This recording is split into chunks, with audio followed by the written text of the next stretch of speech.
Hello, my beautiful people. Welcome to another video. Thank you guys for subscribing to my channel. Thank you for all the likes and the subscribes and the shares. I appreciate you guys. And thanks for hanging out with me. I really appreciate all the love that you give me.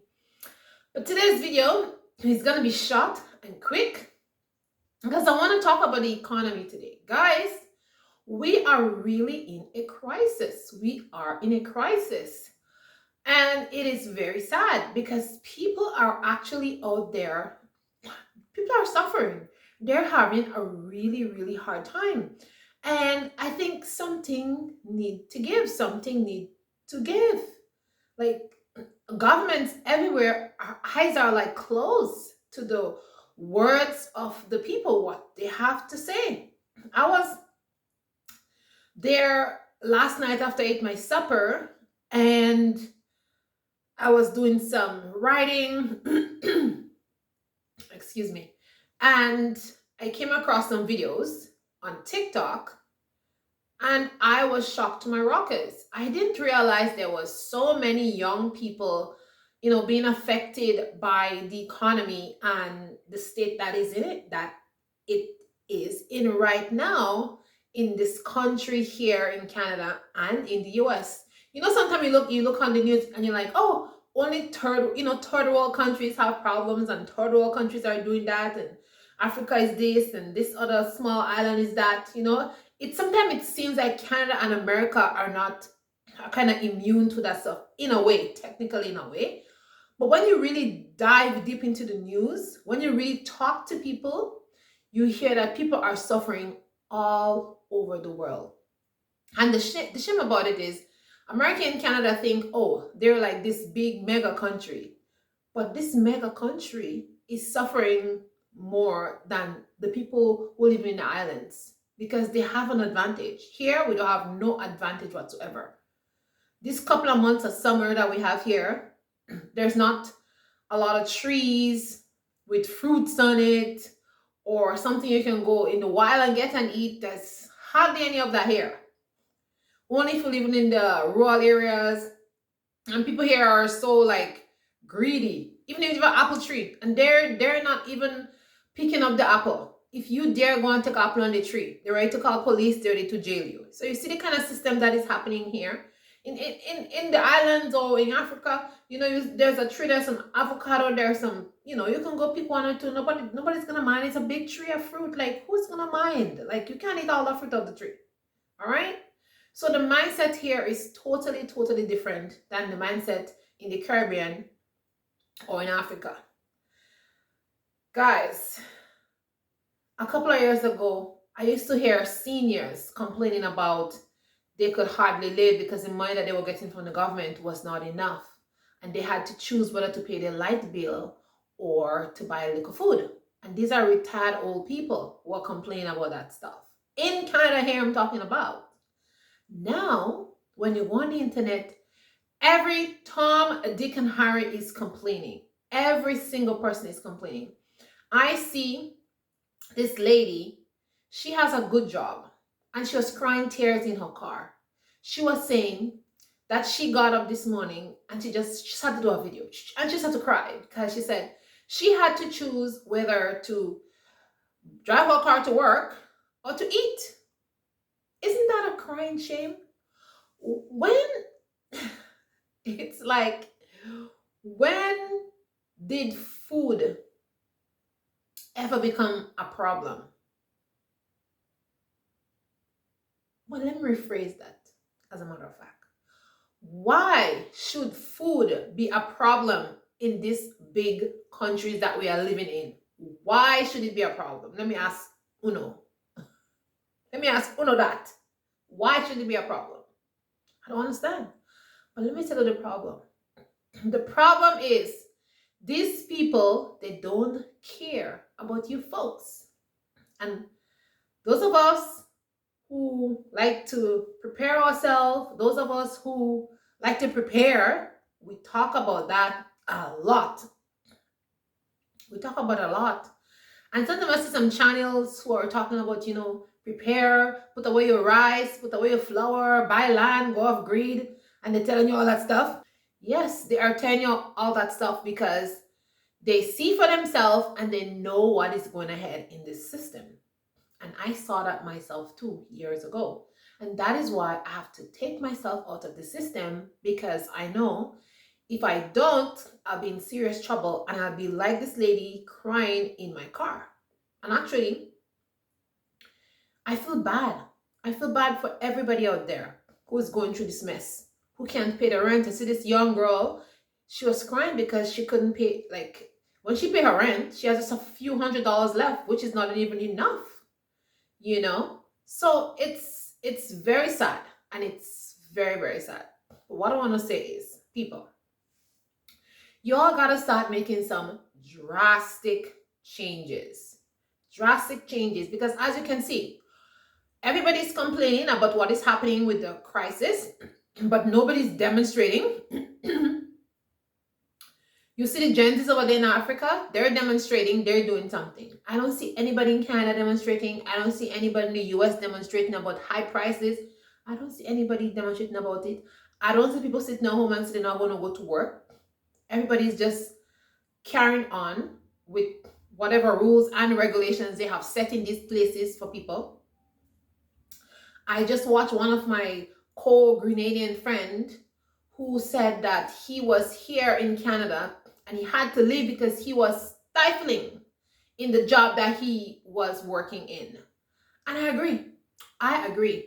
I worked, I think 3 jobs I had that was like driving me insane. I'm telling you guys, when you have a job that is driving you insane, it doesn't give you any pleasure, no pleasure whatsoever to get up in the morning to go to that work, because yes, you're getting the financial benefit of it, but spiritually, emotionally, like all your energy is drained. It's like, it's just crazy.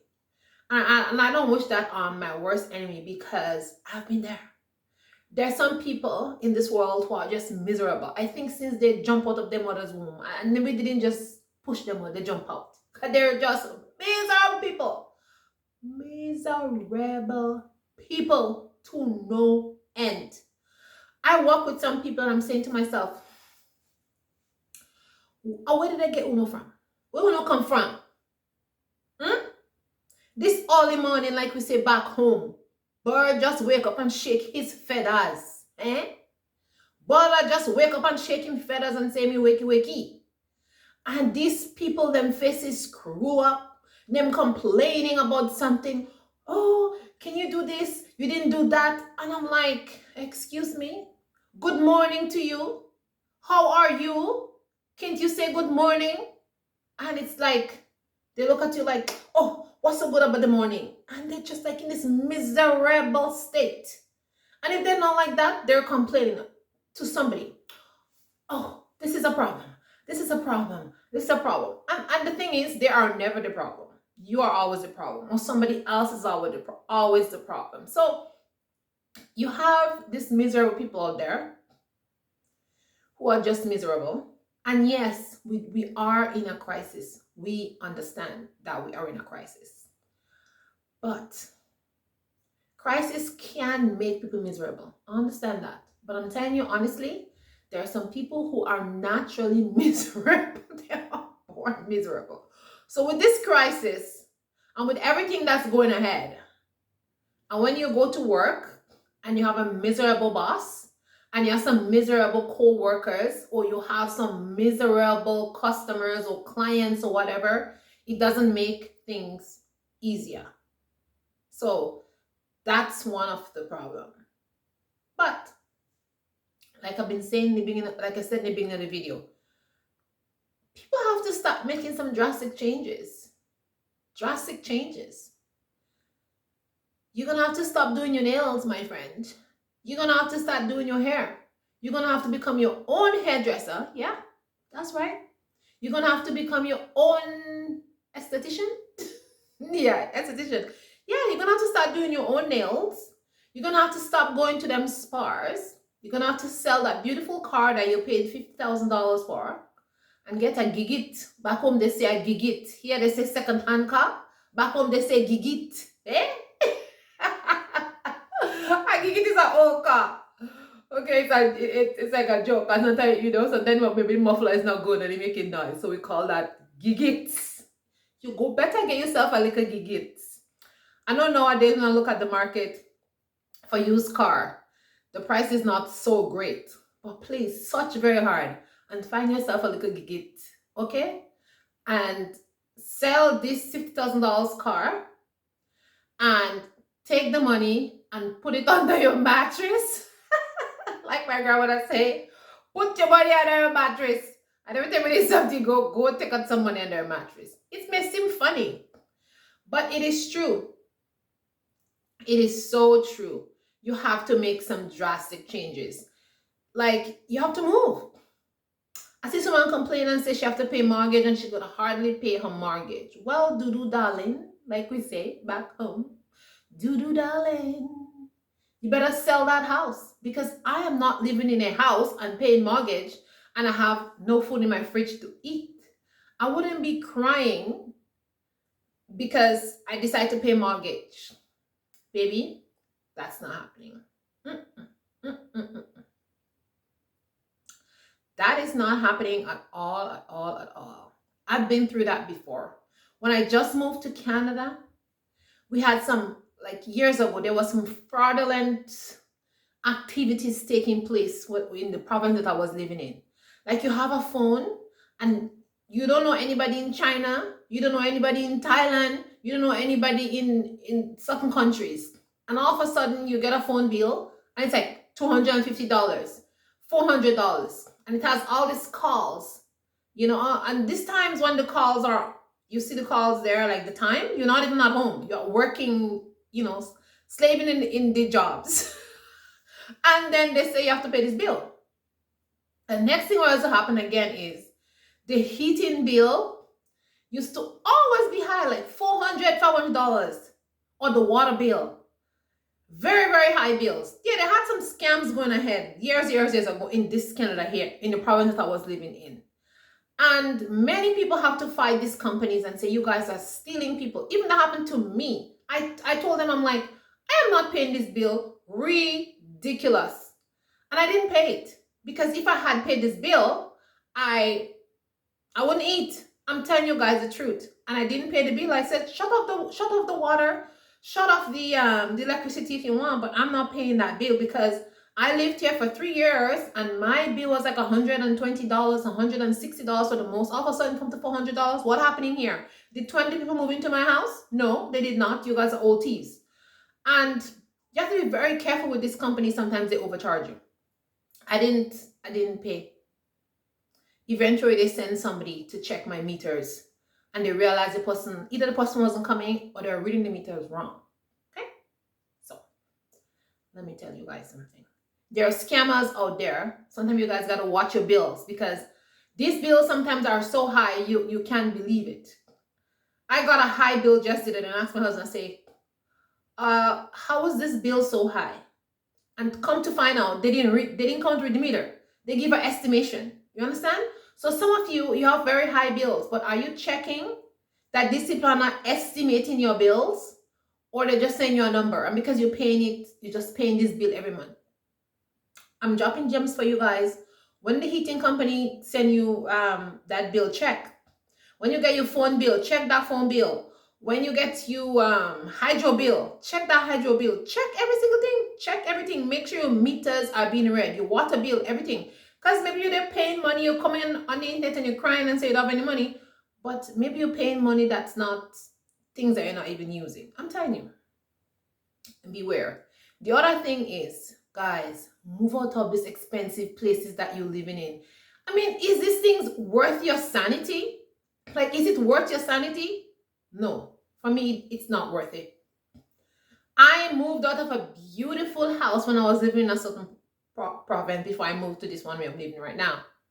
I moved out of that house. I mean, honestly, guys, I ain't gonna lie. This place was beautiful. There was a swimming pool in the back. We had like a driveway that could hold 9 cars. We had like a 12 12-foot balcony in the front, and I think we had like a 9 feet balcony in the back. The place was beautiful. It was very nice. The house was open. We had a basement, a very basement. We had 3 bedrooms upstairs, 1 bedroom in the basement. We had lots of storage space. No complaints. Beautiful bathroom. Like all of us could have been there at the same time. Big bathroom. But guys, the rent was high. And at that time, I was going to university. And you know, when you're going to school, you want to get that degree because you want to have that job so you can continue your life. And it just wasn't cutting it. I didn't have enough money to maintain myself, to pay rent, and to go to university. So one had to give. So I moved. I packed up my kids and I moved. I'm telling you, we all moved ourselves. Me, my husband, and the kids. We moved into a small 2-bedroom place. Were we packed and jammed? Yes, we were. But what we're gonna do? Stay in that place and pay all that rent? And guys, 2 of us were working. I'm telling you, 2 of us were working. And the rent was just very, very high. So sometimes you gotta, stifle your pride and just do what you have to do, because you can't be crying every single day. I'm telling you right now, you can't be crying every single day. It's not gonna work, and it's not good for your mental health. That's not gonna help you. You just gotta make some drastic changes. You gotta stop eating out. You gotta make a list of all the things that you can omit, and you just have to do it. Because when I moved into a smaller place, I think that was the best thing I ever did, because the place was half the amount that I was paying. All the bills were half the amount that I was paying. So I was able to save a lot of money in that place. I left that place and I was able to buy like 2 houses in the space of a couple of years. So guys, sometimes you think like, oh, it's the end of the world and we're in a crisis. I understand. Prices are high, we understand.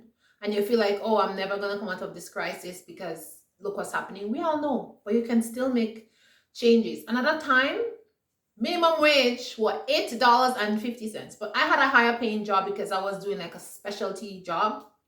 So my pay was a little bit higher than that. But I'm telling you, my pay was actually a little over twice the amount than that. I think I was making like $20 an hour. Or almost $20 an hour. Yeah. No, I was making actually $20 an hour. I was making 20. And because I was responsible for some safety systems and I was responsible for people's personal items, so the job was high paying. But just imagine at that time, I was working for $20 an hour and still the rent was high. And that's in one city that I was living in, me and my husband and the kids. So, it's not easy. I understand. Another thing is, people need to start budgeting. You really need to see like what is going out of your pocket. You really need to take note of every single penny. Every single penny. That's just it. And maybe if you do all of that stuff and it doesn't work, I don't know what to tell you. Something is just not adding up or something is not right, because we do know prices are high, but you can survive in this economy if you really make the effort. Take the effort and make certain drastic changes. Because I'm living here with my kids and my husband and prices are high, but I didn't make many major changes. I just decided to not buy certain things. I'm not gonna buy it. I'm not gonna buy like a almond milk for like $6 or $7. They're crazy. Like, I'm not gonna do it. Certain things in the grocery store, like cheese and butter and all that kind of stuff, like, I'm sorry, I don't need butter. Like, there's just certain things I'm like, I am just not buying. I'm going to find an alternative, and that's what I'm going to eat. And that's just the whole point and the fact about it. Do I like those things? Do I enjoy them? Yes, I do. But my budget doesn't cater for it. So I'm not going to get myself all in a crunch because of that. And we just got to calm ourselves down. We do have to calm ourselves down. We women are emotional people. We humans are emotional people. Calm down, guys. Calm down. We are in a crisis. And maybe you guys, instead of like crying, stop, breathe, and replan, regroup, and see how you can fix yourself and see how you can fix the finances, because I'm telling you, there must be a solution. There must be a solution. And especially when I see nurses and doctors complain, I'm like, these are the people who are supposed to be taking care of you in the hospital. And just imagine if they're grumpy and they're tired and they're fed up. You know, those doctors are doing operations on you. You know what I'm saying? Guys. I don't want to think about it. But anyways, that's the video for today. I just wanted to come on here and chat with you guys. Hope you guys are well. Mwah, mwah. Take care. Thanks for watching and hanging out with me. I'll see you in the next video. Ciao, ciao, my love.